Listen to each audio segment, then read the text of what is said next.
ना ही होगा। तो हमको कैसे तैयारी करनी है और कैसे इस पे मजबूती के साथ खड़े होना। हालांकि अभी भी इस बात को लेकर तमाम सारी बातें हैं कि थर्ड वेव आएगी नहीं आएगी। बहरहाल हम इस पर ज्यादा नहीं, लेकिन ये सच है कि जो आंकड़े हमारे पास मौजूद हैं महाराष्ट्र से, उत्तराखंड से, दिल्ली में भी, उसमें बच्चे चपेट में आए हैं। अगर ये सेकेंड वेव है तो इसमें बच्चे चपेट में आए हैं और तादाद बड़ी है। उत्तराखंड में 9 साल से नीचे के बच्चों की तादाद भी है और जो आंकड़े बता रहे हैं उसमें महाराष्ट्र में काफी बड़ी संख्या में बच्चे इसकी चपेट में आए हैं। तो कैसे तैयारी हो, और अगर ये सेकेंड वेव है और बच्चों के पर ज्यादा खतरा बताया जा रहा है थर्ड वेव में, तो किस तरह से अपने को प्रिपेयर करें, क्योंकि उसके कुछ प्रैक्टिकल एस्पेक्ट भी हैं अगर बच्चा बीमार पड़ता है तो जो मेहमान हमारे साथ मौजूद हैं उनसे हम आपका तारुफ कराते हैं। डॉक्टर नीलम मोहन है, पीडियाट्रिशियन है, मेदांता से हमारे साथ जुड़ रही हैं। Thank you so much doctor Neelam Mohan हमारे साथ जुड़ने के लिए। Doctor Amit Gupta, clinical director newborn care services Oxford, live से हो रहे हैं वहां से, लंदन से। Thank you so much doctor Amit, आप हमारे साथ जुड़ रहे हैं। Doctor Jwala Ghoshal, head department of biology, SGPGI Lucknow से हमारे साथ हैं। Thank you so much ma'am हमारे साथ जुड़ने के लिए, हमारे लिए वक्त निकालने के लिए। Doctor Sushma Nangia, department head neonatology, यानी जो नवजात बच्चे हैं वो डिपार्टमेंट है, और वहां से एक बेहद अहम जो कहना चाहिए देश का प्रतिष्ठित प्रीमियर इंस्टीट्यूट है लेडी हार्डिंग मेडिकल कॉलेज, वहां से हमारे साथ जुड़ रही हैं डॉक्टर सुषमा नांगिया। आपका भी बहुत बहुत स्वागत है डॉक्टर सुषमा। सवाल यह है कि सबसे पहले मैं डॉक्टर उज्ज्वला आपके पास आना चाहता हूं। आप लखनऊ से SGPGI से हैं। ये तमाम तरह के वेरिएंट्स की बात हो रही है, 3000 से ज्यादा बार म्यूटेट यहाँ देश में हो चुका है। तो सबसे ज्यादा खतरा जो कह रहे हैं कि आने वाले समय में बच्चों को लेकर है, तो ये किस तरह का खतरा है, और ये जो वेरिएंट है, जो थर्ड वेव है, उसके बारे में अगर हम किसी को कहना चाहें, अगर कि ये खतरा सामने मौजूद है, हमें इससे प्रिपेयर रहना चाहिए, और ये सिम्टम्स भी किस तरह के होंगे, इसको जानना चाहते हैं लोग। Doctor Ghoshal, doctor Ujjwala Ghoshal. हाँ, ओके, थैंक यू। जैसा कि हम सभी जानते हैं कि अब ये काफी वेरिएंट्स इसमें आ चुके हैं और सबको बारे में जानकारी भी है। तो अभी तक जो हम देख रहे हैं कि जैसे वैक्सीनेशन पहले हुआ, पहले बुजुर्गों का, अब एडल्ट्स का भी हो रहा है ना? तो नाउ अभी हमारे पास, और ये अभी मतलब चालू है, लेकिन अभी तक बच्चों में अभी भी कोई वैक्सीनेशन हुआ नहीं है। अभी कनाडा और कुछ देशों के अभी शुरू होने वाला है, इसके ट्रायल अभी होना बाकी है, जो अभी शायद बहुत जल्दी शुरू हो जाएगा। लेकिन बच्चों को भी इसका कोई लाइक वैक्सीनेशन का अभी फायदा नहीं मिल पाया है। तो this is the susceptible population, and virus हमेशा ससेप्टेबल पॉपुलेशन को इफेक्ट करता है ना? तो क्योंकि इसलिए अब बुजुर्ग, पिछले सेकेंड वेव में हमने देखा, फर्स्ट वेव में और सेकेंड वेव में, कि एडल्ट्स काफी इफेक्टेड हुए हैं, मोर्टालिटी भी हुई है उसमें। लेकिन अब बच्चे हमारे पास वो ससेप्टेबल पॉपुलेशन है जिनको कोई वैक्सीन नहीं मिली है, जो अभी इससे अछूते रह गए हैं। सो इसीलिए अब ये सोचा जा रहा है कि नेक्स्ट वेव में ये बच्चों को, ये एक लार्जर पॉपुलेशन को ये इफेक्ट करेगा। तो इसलिए बहुत जरूरी है कि राइट डॉक्टर, हाँ जी, राइट। मैं डॉक्टर अमित आपके पास आना चाहता हूं, क्योंकि आप इंग्लैंड से जुड़ रहे हैं हमारे साथ और बहुत सारे एक्सपीरियंस के साथ। इसलिए मैं कह रहा हूं क्योंकि हम यहाँ पे अगर सेकंड वेव की बात कर रहे हैं तो आप उसको गुजार चुके हैं। मैं जानना चाहता हूं कि जो सिम्टम्स बच्चों पे वहां पे देखे गए वो कैसे थे, माइल्ड थे, मॉडरेट थे या एग्रेसिव थे, और अगर वो थे, अगर फेटेलिटी थी वहां पे तो कितने % आपने उसको वहां पे देखा, और क्या प्रिकॉशंस थे आपके पास, जो क्योंकि उस समय तो बात भी नहीं थी कि हम वैक्सीनेट करेंगे बच्चों को। Doctor Amit Gupta. Thank you.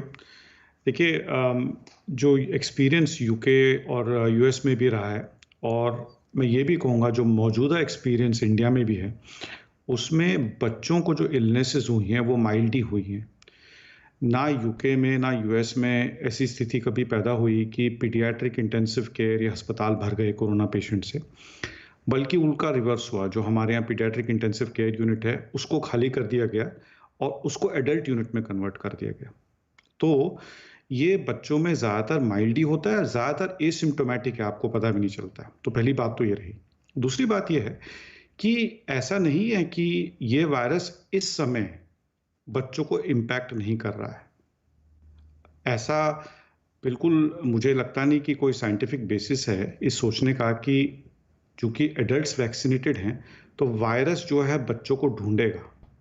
इस समय भारतवर्ष में जो वायरस है चरम सीमा पे है, करीब 3.5-4 लाख केसेस रोज के आ रहे हैं, अभी थोड़ा सा घट गया है। तो ऐसा नहीं है कि बच्चों में वो पॉजिटिव नहीं है, बच्चों में भी इम्पैक्ट है। लेकिन अगर जो आप पीडियाट्रिक यूनिट से या पीडियाट्रिशियन से भी बात करें तो ऐसा तो आसार नहीं नज़र आ रहा कि आपके पीडियाट्रिक यूनिट्स बढ़ गए।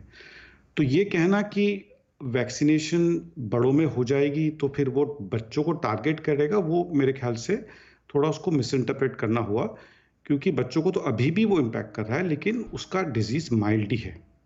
ये बात अलग है कि जब बड़ों को वैक्सीनेशन मिल जाएगी तो जो केसेस दिखेंगे वो बच्चों में ज्यादा दिखेंगे, वो आपको ज्यादा अपेरेंट होंगे, लेकिन इसका मतलब ये नहीं कि वो ज्यादा बीमार होंगे।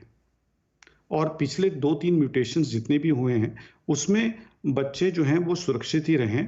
तो मुझे लगता नहीं, मतलब कहना तो फ्यूचर का तो कोई भी नहीं कुछ कह सकता, लेकिन अगर जो एक नया म्यूटेंट नहीं आ जाता जो कि सिर्फ बच्चों को टारगेट करे, मुझे नहीं लगता कि हमें जो है ऐसी स्थिति आएगी कि हमारे बच्चे जो हैं वो अस्पताल जो हैं इंटेंसिव केयर यूनिट्स हैं वो बच्चों से भर जाएंगे। तो मेरा ये मानना है। हो सकता है ये डॉक्टर आपने मुझे थोड़ी सी एक आशा दी, और दो आपकी पूरी बातचीत के दो चीजें निकली। मैं डॉक्टर उज्ज्वला घोषाल से ये पूछने कतई नहीं जा रहा हूं कि कोई ऐसा म्यूटेंट निकल के आएगा क्या बच्चों को इफेक्ट करेगा, मैं बिल्कुल नहीं पूछने वाला, ना मैं जाऊंगा आपके पास, और मैं इस सवाल को यूं ही छोड़ देता हूं जैसे तमाम साइंटिफिक बिरादरी इसको छोड़ रही है। मैं भी इस सवाल को यूं ही छोड़ता हूं कि नहीं, ऐसा कोई म्यूटेंट आएगा जो सिर्फ बच्चों को टारगेट करेगा, नहीं, ये तो डरने वाली बात है या डराने वाली बात है। लेकिन हाँ, आपकी बात का, डॉक्टर अमित गुप्ता, लेकिन आपकी बात का एक बहुत इंपॉर्टेंट इशू है जो आपने कहा कि भाई थर्ड वेव की आप क्या बात कर रहे हैं, जो आपके पास अभी मौजूदा वेव चल रही है जिसको आप सेकंड कह रहे हैं, उसमें भी बच्चे टारगेट हो रहे हैं, और आप उस पर कॉन्सेंट्रेट करिए तो देखिए कि आपको केसेस मिलेंगे। हाँ, ये हो सकता है सीवियर केसेस ना मिले आपको। सवाल ये है कि बच्चे जब होते हैं तो पेरेंट्स को या किसी एक को जाना पड़ता है हॉस्पिटल में, और उसका अगर इम्यूनाइजेशन नहीं हुआ है, वैक्सीनेशन नहीं हुआ है, तब दिक्कत सामने खड़ी होती है। डॉक्टर नीलम मोहन, मैं जानना चाहता हूं कि किस तरह की प्रिपेयर्डनेस जरूरत है, क्योंकि दोनों पेरेंट्स में कोई एक तो जाएगा बच्चे के साथ, क्योंकि अंदर जाएगा तो उसमें से किसी एक को वैक्सीनेशन होना चाहिए। वैक्सीनेशन प्रोग्राम आपको मालूम है चल रहा है, मैं उस पर आज नहीं जा रहा, लेकिन किस तरह से बच्चा बहुत छोटा है। जी प्रतीक जी, एक सिंपल मैं अंग्रेजी में कहूंगी, if you fail to prepare you prepare to fail. मतलब कि अगर आप तैयारी नहीं करेंगे तो आप जरूरी फेल होंगे। तो पहला नंबर 1, ये इसमें नो डाउट नहीं है कि हर कंट्री, यूरोपियन कंट्री में थर्ड वेव आई है। तो सारे most of the European countries में थर्ड वेव आई है, उस हिसाब से हमें भी मालूम है। और जो हमारी Sutra matrix, IIT Kanpur, IIM and US के जो मैट्रिक्स है उनके हिसाब से this is expected anywhere October November. मुद्दा ये है कि ये जो आने वाली है थर्ड वेव, उसको हम कैसे बढ़ने ना दें, कैसे कम रखें, क्योंकि हमने एक बारी गलती कर ली थी सेकेंड वेव में, हम नहीं चाहते कि दोबारा गलती हो। कहावत है, दूध का जला छाछ को फूंक के पीता है। तो अब मुद्दा उठ रहा है कि अगर एक्सपर्ट्स कह रहे हैं कि तीसरी वेव में हमें डर है कि बच्चों को लगेगा, वो क्या सबूत है? सबूत ये था कि थोड़ा बहुत कोरिया का एक्सपीरियंस है, उसमें भी 2-3% एक्स्ट्रा हुआ था। फर्स्ट वेव में हमारे 2% आए, उसके बाद जो म्यूटेंट आई 1617 मोर देन 150%, अभी 12% ICMR डेटा के हिसाब से बच्चों में है। तो कहाँ 2%, कहाँ 12%। तो इसीलिए हमें ये है कि अगर हमारी जनता तो 50 करोड़ है बच्चे, क्योंकि less than 20 years is 50 crore in India, unlike UK, America और उन सबको जो उन्होंने इतनी सारी वैक्सीनेशन दे पाए, उससे ज्यादा वैक्सीन हम दे पाए, लेकिन उसके बाद भी हमें शर्म आती है ये बोलते हुए कि हमने 3% को 2 डोज दिए, हमने 10% को 1 डोज दिए। क्यों? क्योंकि हमारा आंकड़ा इतना बड़ा है कि हम ना यूके ना यूएसए से कंपेयर कर पाएंगे। और अगर हमें हर्ड इम्यूनिटी चाहिए, तो अगर आप मुझसे सवाल पूछ रहे हैं, तो वायरस क्या करती है? वायरस मोस्ट ससेप्टेबल को जाएगी, जिसमें जहां पे उसको मुश्किल ना हो जाने में। अब जब वैक्सीन 18 से 45 ईयर्स तक खुल गई, तो किसके पास नहीं खुली? बच्चों के जी। पास। तो वायरस अटैक बच्चे। करेगी बच्चों को। जी जी। तो अब बच्चों को मैं कैसे प्रोटेक्ट करूं? 3 तरीके से। किसको वैक्सीन करूं? मैं चाहूंगी कि ये यंग पेरेंट्स, जो वो बच्चे के माँ-बाप हैं, पहले तो उनको पूरी वैक्सीन मिल जाए, ताकि उनकी एंटीबॉडी बनी रहे। माँ-बाप ही वायरस को जो बाहर जाएंगे लाएंगे। छोटे बच्चे तो स्कूल बंद है। तो पहला नंबर 1 मैं वहां पे अटैक कर रही हूँ कि वैक्सीन इतनी स्पीड से दे जाए कि अगस्त तक जो हम सोच रहे हैं कि 40 करोड़ दें, और अक्टूबर तक बाकी के यूज कर पाएंगे, जी बिकॉज जी। हमें आंकड़ा इज वेरी हाई। सेकंड चीज ये है कि हमें पूरी जनता को शोर मचा मचा के कहना है कि मास्क छोड़े और social distancing, Covid appropriate behaviour, कोई सुपर स्प्रेडर इवेंट, पार्टी वार्टी, इसको हम कहते हैं सुपर स्प्रेडर इवेंट। जैसे पॉलिटिकल रैली हो गई सुपर स्प्रेडर इवेंट, या नवरात्रे हो गए, दिवाली हो गई, उस सुपर स्प्रेडर इवेंट से हम डर रहे हैं। तो और बच्चों को, मिनिएचर अडल्ट तो है नहीं कि मैं बोलूं बच्चों को ठीक करना। बड़ों को क्या आप एक आईसीयू में डाल दोगे? एक नर्स 5 मरीज को, अडल्ट को देखेगी। अडल्ट भी अपना ऑक्सीजन ये वो करता है, बच्चा तो नहीं करेगा। बच्चे को उसके साथ अटेंडर भी चाहिए, बच्चे को नर्स की पॉपुलेशन राइट। ज्यादा चाहिए, नर्स की ऑफ कोर्स ट्रेनिंग चाहिए, मैम बिल्कुल इंफ्रास्ट्रक्चर, बिहेवियर तो इसीलिए चाइल्ड इंफ्रास्ट्रक्चर मैम, जरूरी है। Of course ma'am child behaviour उस पर मैं उस पहलू पे आ रहा हूं, लेकिन अभी तो मुझे तो सवाल जो सामने खड़ा हो रहा है वो सबसे ज्यादा बड़ा ये, जिसके लिए अमित जी इशारा कर रहे थे कि शॉर्ट शॉट तो नहीं कहा जा सकता कि आपने भी कहा कि थर्ड वेव आएगी, जी बच्चों को बिल्कुल। टारगेट करेगी, और कोई आंकड़े नहीं है, कोई डेटा नहीं है। लेकिन मैं डॉक्टर नांगिया आपके पास आना चाहता हूं, सुषमा नांगिया आपके पास आना चाहता हूं। जैसे बात हो रही थी कि थर्ड डे के बाद सिम्टम्स हैं हमारे पास जो मौजूद है, कि थर्ड डे के बाद थोड़ा सा फीवर आया, फीवर के बाद थोड़ा सा जैसे अभी हो रहा है नॉर्मल, उसके बाद थोड़ा सा घबराने के लगता है आदमी। बच्चों को लेकर क्या कोई सिम्टम्स अलग हैं? और आप तो न्यूनेटल डिपार्टमेंट से हैं, नवजात शिशु से हैं, वो अलग इशू एक, और वो भी एक कंसर्न वाला है। तो कैसे प्रोटेक्ट करना है और कैसे सामने इसको मजबूती के साथ खड़े होना है इस पर, प्रिपेयरनेस को लेकर, ये एक सवाल लगातार बन रहा है। डॉक्टर सुषमा नागिया। हाँ जी बिल्कुल, थैंक यू मुझे न्यूज़ 18 इंडिया पे लेने के लिए और मेरे विचार जानने के लिए। तो जो आपने पूछा है कि बच्चों में जो सिम्टम्स है वो कुछ अलग हैं या नहीं, तो देखिए बच्चों में भी बुखार, शरीर में दर्द, सिर दर्द, खांसी, इस तरह के लक्षण दिखेंगे। उसके साथ साथ बच्चों में जो है एब्डोमिनल सिम्टम्स, यानी कि जैसे पेट दर्द, डायरिया, वॉमिटिंग, इस तरह के सिम्टम्स मिल सकते हैं। खाने में जो है उसकी एपेटाइट कम है या पुअर फीडिंग है, और कुछ बच्चों को कुछ रैशेस, जैसे स्किन पे रैशेस आ जाएं, दाने आ जाते हैं इस टाइप के, या आंखों में लाली आ जाती है, इस टाइप के सिम्टम्स मिल सकते हैं। सो यूजुअली बच्चे ऐसे प्रेजेंट करेंगे, और बुखार जो है वो प्रेडोमिनेंट सिम्टम है। सो हमें बच्चों को टेस्ट तभी करना है जब या तो फीवर है, 3 दिन से ज्यादा चल रहा है, या घर में कोई अडल्ट पॉजिटिव है ऑलरेडी और बच्चा जो है उसमें कोई सिम्टम्स शुरू हो रहे हैं, तो उसको हमें टेस्ट करना है। हर एक टाइम पे हर एक बच्चे को टेस्ट करने की जरूरत नहीं है, हमें ऐसी सूरत में बच्चे का टेस्ट करना जरूरी है। आप जो कह रहे हैं कि बचाव कैसे करना है, तो बचाव में ये है कि देखिए छोटे बच्चे मास्क तो नहीं पहन सकते। सो तकरीबन 6 साल से छोटा बच्चा मास्क पहने और उसको हैंडल कर पाए, ये पॉसिबल नहीं है, और स्पेशली और छोटे बच्चे तो बिल्कुल भी नहीं, क्योंकि सफोकेशन का भी डर होता है। तो इसमें क्या है कि जो घर के बाकी मेंबर्स हैं, जो एडल्ट्स हैं, उनको appropriate social distancing, face masking, hand hygiene और सर्फेसेस क्लीन करना है, ये इंश्योर करना है।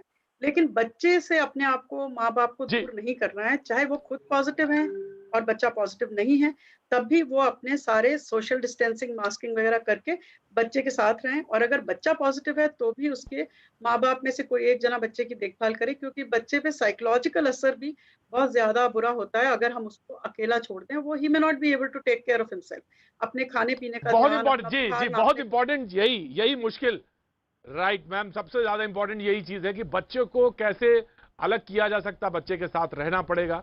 छोटा बच्चा है तो ऑफकोर्स उसका एक साइकोलॉजिकल इफेक्ट भी अकेला छोड़ा नहीं जा सकता। डॉक्टर सुषमा कुछ ऐड करना चाह रही थी। जी जी हाँ, मैं यही कह डॉक्टर रही थी नीलम, कि डॉक्टर नीलम कुछ आप ऐड करना चाह रही जी। नहीं, मैंने ये कहा कि जैसे अभी यूएसए की गाइडलाइन है, उन्होंने कहा है कि 2 इयर्स के ऊपर बच्चे को मास्क पहने, तो मैं इस बात से सहमत हूँ, क्योंकि बच्चे बढ़िया तरीके से फॉलो करते हैं और बढ़िया मास्क पहनते हैं और बड़ों की नक्ल करते हैं। अगर बड़े अपने आप घर पे इस तरीके का इस्तेमाल करें और तो वो ऑटोमेटिकली बच्चे भी सीखेंगे। और अभी तो बच्चे घर पर हैं, बात है तो बड़ों को अपना मास्क का इस्तेमाल करना है, लेकिन जो गाइडलाइन है वो कहती है 2 इयर्स के ऊपर यूज कर सकते हो। और नांगिया जी ने सही बताया कि लेस देन 2 इयर्स में प्रॉब्लम हो जाती है, और बच्चों को प्रॉब्लम ये भी रहती है कि वो दादा दादी नाना नानी के पास चले जाते हैं। वो जो एल्डरली फैमिली मेंबर्स होते हैं तो उनके लिए भी प्रॉब्लम हो जाती है। तो बच्चों को जब सिम्टम हो तो अर्ली आइडेंटिफाई करें। और जो आईसीएमआर की अभी जो होम किट्स की है, जो ऐप डाउनलोड करके, एक बहुत अपने आप में एक बढ़िया सी चीज हुई है, जो रैपिड एंटीजन टेस्टिंग घर पे करें, फोटो भेजें और ऐप के through, that's a very nice procedure which is done. जी डॉक्टर अमित गुप्ता, मैं आपके पास आना चाहता हूँ। जी मैं ऑफकोर्स आ रहा हूँ डॉक्टर अमित गुप्ता, मैं आना चाह रहा हूँ। सवाल यही हो रहा था कि सीवियरिटी की बात हो रही थी और इसको लेकर बार बार चर्चा थी कि थर्ड वेव में बच्चों को लेकर तमाम तरह से साइंटिफिक बिरादरी हो चाहे घर पे हो, चर्चा का विषय यही बना हुआ था। लेकिन जो अभी बच्चे आ रहे, जिसकी तरफ आपने इशारा किया था, जो अभी बच्चे आ रहे हैं, उनको आपको गौर से देखना, क्योंकि एक तादाद बढ़ी है और बढ़ी इस सेंस में कह रहे हैं कि कई स्टेट्स में जैसे उत्तराखंड में और महाराष्ट्र में बच्चे काफी आए हैं।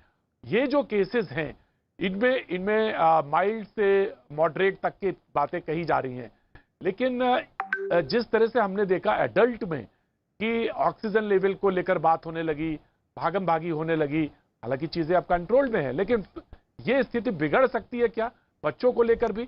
हमको इस पर प्रिपेयर्ड रहना चाहिए या इस पर ध्यान देना चाहिए? डॉक्टर अमित गुप्ता।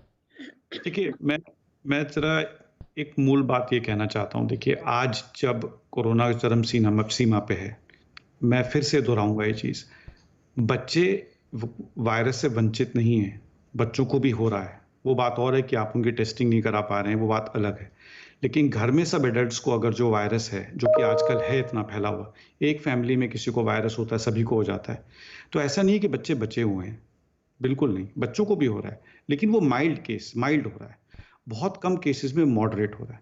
तो जब आप पूरा कोरोना बर्डन कम करेंगे तो बच्चों का भी बर्डन कम होगा। मैं ये कहना चाह रहा हूं कि अगर जो आज की तारीख में बर्डन बिल्कुल हाइट पे है एडल्ट्स में, और बच्चों में भी मैं कहता हूं हाइट पे ही है, क्योंकि जितना ट्रांसमिशन है बच्चे उससे अलग नहीं रह पाएंगे। लेकिन अगर जो आज हम ये नहीं देख रहे हैं कि हमारे अस्पताल बच्चों से भरे जा रहे हैं, या फिर हम ऐसा नहीं देख रहे हैं कि बहुत सारे बच्चे आईसीयू में हैं, तो जब ट्रांसमिशन कम होगा, जब आप एडल्ट्स को वैक्सीन दे देंगे और सोशल डिस्टेंसिंग थर्ड वेव में कम थोड़ी ज़्यादा ही होगी, अब लोग जैसे नीलम जी ने कहा ना, छाछ भी फूक फूक के पिएंगे सब, तो थोड़ी और एहतियात बरतेंगे, तो आने वाले वक्त में जब केस लोड ही कम होगा और बच्चों में प्रोपोर्शनेटली केस ही कम होंगे, तो फिर हम क्यों एक्सपेक्ट करें कि इंटेंसिव केयर यूनिट्स या अस्पताल में एडमिशन बढ़ जाए। मैं ये कह रहा हूं कि अडल्ट्स में लोग कम होंगे क्योंकि वो वैक्सीनेटेड हैं। इसका मतलब ये नहीं है कि बच्चों में ज्यादा होंगे। बच्चों के केसेस शायद प्रकाशित ज्यादा दिखाई दें क्योंकि अडल्ट्स में नहीं दिखते, पर इसका मतलब मैं नहीं अनुमान ये नहीं लगा सकते। अडल्ट्स वैक्सीनेटेड है तो बच्चे अब अस्पतालों में, ये कहना मेरे हिसाब से थोड़ा राइट। फर्स्ट वेव में कहा गया कि बच्चे जो है उसकी जात में नहीं है, उसकी रेंज में नहीं है, बच्चों के बारे में कहा गया उसकी रेंज में नहीं है, लेकिन आप जैसा आप भी कह रहे हैं कि नहीं ऐसा नहीं है, वो है। मैं डॉक्टर उज्ज्वला घोषाल, मैं आपसे ये जानना चाहता हूं कि हालांकि वो सवाल मैं उस तरह से लेके आना चाहता हूं। डॉक्टर अमित कुछ जोड़ना चाह रहे हैं? डॉक्टर अमित कुछ आप कहना चाह रहे थे? मैं कह रहा हूं कि फर्स्ट वेव में भी आपने बच्चों को आइसोलेट नहीं कर पाया। ऐसा नहीं कि वायरस पहले वेव में सिर्फ एडल्ट्स को इफेक्ट कर रहा था और बच्चों को नहीं कर रहा था, ऐसा नहीं था। और सेकंड वेव में भी कुछ ऐसा नहीं है। तो थर्ड वेव में सिलेक्टिव बच्चों को इफेक्ट करना, वो सोचना थोड़ा मुश्किल लगता है। मैं ये नहीं कह रहा हूं कि आप याद ना बरतें, पर मैं कह रहा हूं कि ये जो फियर है, वो उस फियर को बिल्कुल। थोड़ा हमें कम करना जरूरी है, क्योंकि अगर जो अभी भी ज्यादातर बच्चे एसिम्टोमेटिक हैं और ज्यादातर माइल्ड डिजीज हैं, तो ऐसा क्या होगा थर्ड वेव में कि वो एसिम्टोमेटिक ना होकर सिम्टोमेटिक हो जाएं और वो अब अस्पताल में दाखिल नहीं हो रहे हैं, फिर अस्पताल में दाखिल हो जाएं। ऐसा क्या होगा? क्योंकि वायरस तो पलटा नहीं है। अगर जो वायरस पलटता है और वो बच्चों को ही टारगेट करता है, तब हम समझते हैं। दूसरी बात मैं ये कहना चाहूंगा, जो वैक्सीन की बात करी थी, दोनों जो प्रवक्ता, जो दोनों डॉक्टर्स हैं, जो कि अच्छी तरह से जानता हूं, तो वो बिल्कुल सही है। आपको वैक्सीनेशन यंग पॉपुलेशन में करनी जरूरी है, वो इसलिए भी क्योंकि उससे ट्रांसमिशन रुकता है। देखिए, बच्चे स्कूल जाएंगे और वहां पे वायरस लेंगे, वो वायरस सर्कुलेट होकर एडल्ट, तो वो एक्चुअली अगर जो आप बच्चों को वैक्सीनेट कर रहे हैं, तो उसके दो पर्पसेस हैं। एक पर्पस है कि आप सोसाइटी में जिससे वायरस सर्कुलेशन कम कर, उसका दूसरा पर्पस है कि बच्चों में आप सीवियर इलनेस रोकते हैं। पर वो that is a small purpose. बड़ा पर्पस है कि वैक्सीनेशन से जो Right. वायरस मैं डॉक्टर उज्ज्वला, मैं आपके पास आ रहा हूं और यही जानना चाहता हूं, क्योंकि बार बार सवाल को मैं बचना चाह रहा था, लेकिन सवाल वहीं घूम के कि जैसी बात हो रही थी कि पलट के ऐसा कुछ पलटा आ जाए या उसमें कोई ऐसे वायरस में ऐसा कोई म्यूटेशन आ जाए बच्चों को लेकर। जरूर मैं आपके पास उज्ज्वला आ रहा हूं, लेकिन डॉक्टर नीलम कुछ कहना चाह रही थी, उससे कुछ डिफर कर रही थी अमित जी से। जी डॉक्टर नीलम। जी से इस बात पे डिफर करी थी कि उन्होंने कहा था कि फर्स्ट वेव में भी बच्चे हैं, सेकेंड वेव में भी बच्चे हैं, कुछ फर्क नहीं है। उस बात पे मैं डिफर करी हूँ कि जो आंकड़ा बता रहा है वो परसेंटेज का बता रहा है। मतलब ऑब्वियसली फर्स्ट वेव में 2% पॉजिटिविटी आई। मैं ये नहीं बोल रही हूँ सिम्टोमेटिक थे, मैं तो यही बोल रही हूँ कि majority are mild symptoms. Second wave में 12% आया। उसके लिए जो हमारे यहाँ पर जो म्यूटेंट आया 1617, और उसको अगर आप डबल म्यूटेंट कहो तो उसी में 0.1 या 0.2, 1617 म्यूटेंट यूके का नहीं है। यूके का वेरिएंट हमारे पास 5% था, साउथ अफ्रीकन हमारे पास 3 से 4% था। हमारे पास जो म्यूटेंट था इंडिया वो 50-60% वॉज 1617। तो इसमें दो राहें नहीं है कि जो म्यूटेंट ये था वो 2% जो थे पॉजिटिव, उसके बदले 12% पॉजिटिव आए। मतलब कि पॉजिटिव उन्हीं में देखा गया जो सिम्टम्स थे और तभी उनके पास गए। तो इसका मतलब they were more symptomatic, more probably more symptomatic as compared to first wave. Second, Maharashtra में मेरे मित्र हैं, मैं उनसे सबसे पूछ रही थी, उन्होंने कहा कि ये टाइम जो जितने मरीजों को, बच्चों को, जैसे वहां पे वाडिया हॉस्पिटल है, SSRC हॉस्पिटल है, जितों को वेंटिलेटर की भी जरूरत पड़ी, और दूसरा MISC जो यूके ने बढ़िया से सबको, दुनिया को पढ़ाया बच्चों में, तो MISC जिसको हम कहते हैं मल्टी इन्फ्लेमेटरी सिंड्रोम। एक मेरे जैसे छोटे अस्पताल में अगर मैंने 12 दे लिए तो सोचो कि पूरे देश में कितनी पॉपुलेशन में जो ये इस तरीके से केसेस देख रहे हैं। तो इसमें ऑब्वियसली जो यूएस के आंकड़ा है उसमें बताया कि MISC के टोटल में 25 से 28% 12 साल से कम हुए और अडोलेसेंट में अराउंड 18 हुए। तो ऐसे नहीं है कि बच्चों में सिवियरिटी नहीं।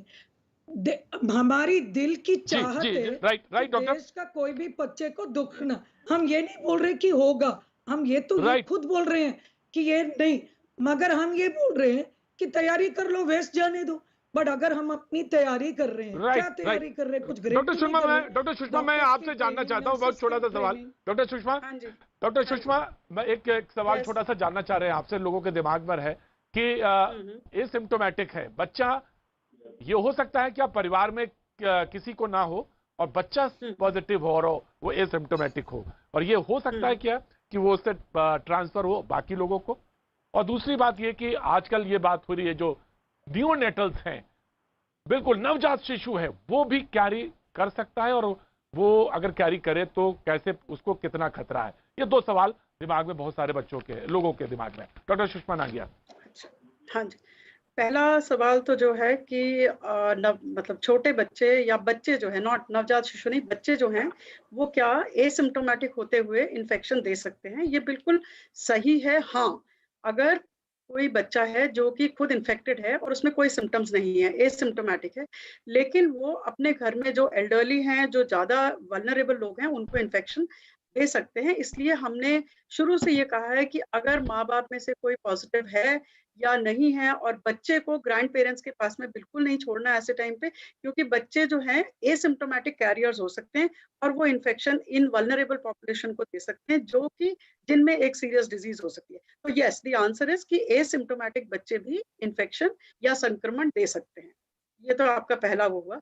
दूसरी चीज मैं ये कहना चाहती हूँ राइट। उस संदर्भ में कि बच्चे, मतलब जो सवाल आपने मेरे से नहीं पूछा है लेकिन मैं उस पर टिप्पणी करना चाहती हूँ, उस संदर्भ में कि क्या बच्चे ज़्यादा बीमार हो रहे हैं और क्या ज़्यादा वो भर्ती हो रहे हैं।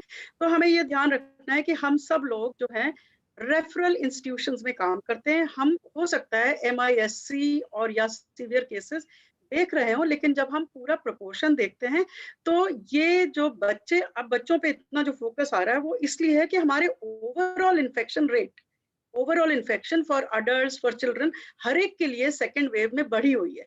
इसके चलते हमें ऐसा नजर आ रहा है कि हाँ, बच्चे ज्यादा इन्फेक्ट हो रहे हैं, ज्यादा भर्ती हो रहे हैं। बट मैं आपको फिर से ये सांत्वना देना चाहूंगी या समझाना चाहूंगी कि बच्चे जो हैं 70% तक बच्चे एसिम्टोमेटिक है, जिनको इन्फेक्शन हुआ है कोई सिम्टम नहीं है। जो 30% जो सिम्टोमेटिक है उनमें से 1% ऐसे हैं जो सीरियस होंगे, जिन्हें पीआईसीयू में, पीडियाट्रिक आईसीयू में भर्ती होने की जरूरत पड़ेगी और उस तरह से उनके लिए इंटेंसिव केयर का हमें इलाज करने की जरूरत पड़ेगी। अब आते हैं हम नवजात शिशु पे। तो अगर माता संक्रमित है, मदर कोविड पॉजिटिव है, तो उसके बच्चे में क्या कोविड आ सकता है? मेरे ख्याल से आपका ये सवाल है, राइट? Right, right. अगर बच्चा हाँ, फीड करता है तो नहीं, फीड तो बाद में करेगा, अभी तो पैदा होएगा ना। तो अगर माता संक्रमित है और वो डिलीवरी के लिए आई है, तो क्या ऐसे बच्चे में संक्रमण माँ के थ्रू आ सकता है क्या? तो इस ये पाया गया है या ये देखा गया है कि बहुत ही रेयर, ना के बराबर ये फिनोमेना, यानी कि माँ से बच्चे को इंट्रायूट्राइन ट्रांसफर ऑफ इन्फेक्शन जो है वो बहुत ही कम, ना के बराबर देखा गया है। अब जो बच्चा पैदा हो गया है, क्या वो संक्रमित हो सकता है? हाँ, वो संक्रमित हो सकता है। उसको हम कहते हैं कि हॉरिजॉन्टल ट्रांसमिशन, और जो माँ के थ्रू जा रहा है, थ्रू द प्लेसेंटा, उसे वर्टिकल ट्रांसमिशन कहते हैं। तो वर्टिकल ट्रांसमिशन ऑलमोस्ट ना के बराबर है, पर हॉरिजॉन्टल ट्रांसमिशन हो सकता है। तो ऐसे बच्चे संक्रमित हो सकते हैं। लेकिन उसके लिए हमें क्या करना है? जी। उसके लिए हमें माँ से बच्चे को बिल्कुल दूर नहीं करना है। We have to keep the mother and baby together, और बच्चे को डायरेक्ट स्तनपान करना है, माँ की छाती से दूध पीना है, ना कि निकाल के दिया हुआ दूध। She has to directly breastfeed. उस टाइम उसे क्या करना है? मास्क पहनना है, हो सके तो डबल मास्क पहने, अपने सर्फेसेस क्लीन रखे, हैंड हाइजीन, हाथ धोए, और जो है बच्चे को गोदी में लेके उसको छाती से स्तनपान कराए। हाँ, ऐसे बच्चे को कोई दूसरा जो अभिभावक है वो बच्चे की देखभाल करे, जो माँ से करीब करीब उसे 2 मीटर या 6 फुट दूर रखे, और जब जब बच्चे को स्तनपान का समय है, स्तनपान के लिए माँ की गोदी में दे, क्योंकि जो माँ का दूध है बहुत इंपॉर्टेंट उसमें पॉइंट, बच्चे को बहुत इंपॉर्टेंट पॉइंट बचाने आपने के लिए बताया, एंटीबॉडी आ बहुत रही है। इंपॉर्टेंट। तो right. Let me just complete कि माँ के थ्रू जो दूध में बच्चे को बचाने के लिए जो एंटीबॉडी या जो बचाने के तत्व आ रहे हैं, उससे बच्चे को बिल्कुल वंचित नहीं करना है। वो बचाएगा बच्चे को संक्रमण होने से। बिल्कुल बहुत इंपॉर्टेंट पॉइंट। Thank right. 100% बहुत कि इंपॉर्टेंट आपको पॉइंट है, ब्रेस्ट बहुत फीडिंग इंपॉर्टेंट जरूर पॉइंट देनी आपने डॉक्टर सुषमा बताया और ये क्लियर किया बहुत सारे लोगों को था। लेकिन मैं एक डॉक्टर उज्ज्वला, मैं आपसे चलते चलते एक सवाल और पूछ लेना चाहता हूं, और वो ये कि क्या ऐसा वायरस, क्योंकि बार बार वहीं पे आके बात रुक जा रही थी कि ऐसा म्यूटेट हो सकता है और बच्चों को ही निशाना बनाए या घातक हो, ऐसा हो सकता है? क्या ऐसा संभव है?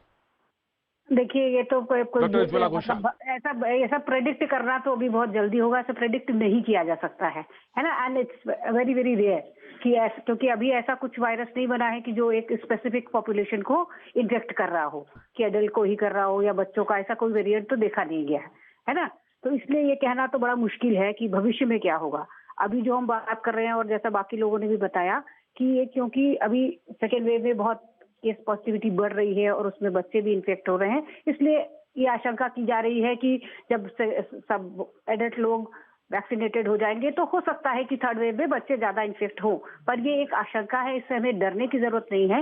लेकिन जैसा डॉक्टर नीलम ने बताया कि डरने की जरूरत नहीं है, बट हमें प्रिपेयर होने की जरूरत तो है ही ना, कि हम जो फर्स्ट वेव में हम बिल्कुल प्रिपेयर नहीं थे, फिर हमें बहुत सारी परेशानियों का सामना पड़ा।